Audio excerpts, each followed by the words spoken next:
งานวางแสดงสินค้าใหม่อยู่ที่พิพิธภัณฑ์ศิลปะเดนเวอร์เสิร์ชสู่ไหวงเดือนต่างๆของเกาหลีซึ่งเป็นภาชนะสีขาวสง่างามที่รุ่งเรืองในศตวรรษที่ 17 และ 18 ที่เป็นความร่วมมือกับพิพิธภัณฑ์แห่งชาติเกาหลีโดยจัดแสดงโลกที่ยังคงลึกลับและงานศิลปะที่เป็นแรงบันดาลใจให้แก่พวกเขาเหล่านี้그 이유가 다랑아리 같은 경우는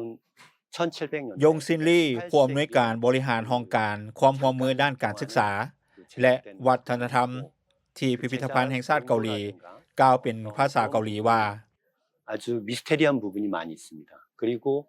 สำหรับนักศิลปินร่วมสมัยไหวงเดือนเป็นแรงบันดาลใจอย่างหลวงหลายเนื่องจากความลึกลับของมันพวกเขาบ่ฮู้ว่าพวกมันถึงใช้เฮ็ดหยังหรือเป็นหยังพวกมันถึงผลิตออกมาในช่วงระยะเวลาสั้นๆเช่นนี้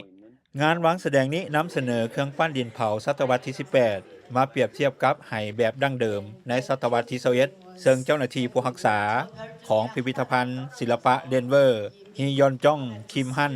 กล่าวสะท้อนถึงความเสื่อมโยงระหว่างอดีตกับปัจจุบันฮียองจอนคิมฮันเจ้าหน้าที่รักษาศิลปะเอเชียกล่าวว่าคอยต้องการให้ผู้คนค้นคิดและคิดถึงสิ่งที่เกิดขึ้นในอดีตรวมถึงสิ่งรอบตัวพวกเขานำด้วย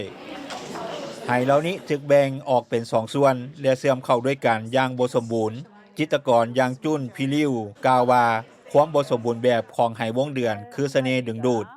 อย่างจูนพิริวจิตรกรหญิงกล่าวเป็นภาษาเกาหลีว่า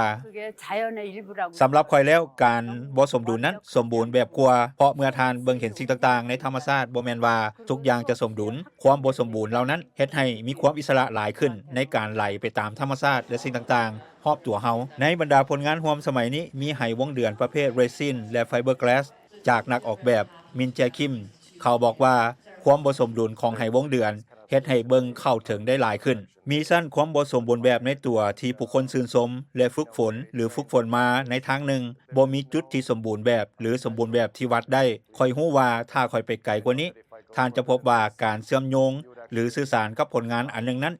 ยากขึ้นเพราะมันสมบูรณ์แบบเกินไป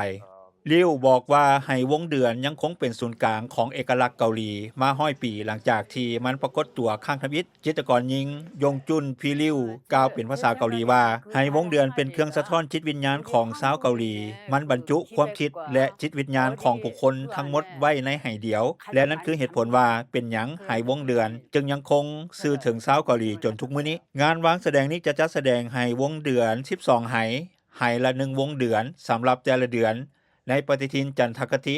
รวมถึงภาพแต้มและงานศิลปะในสื่ออื่นสอนห่วง VOA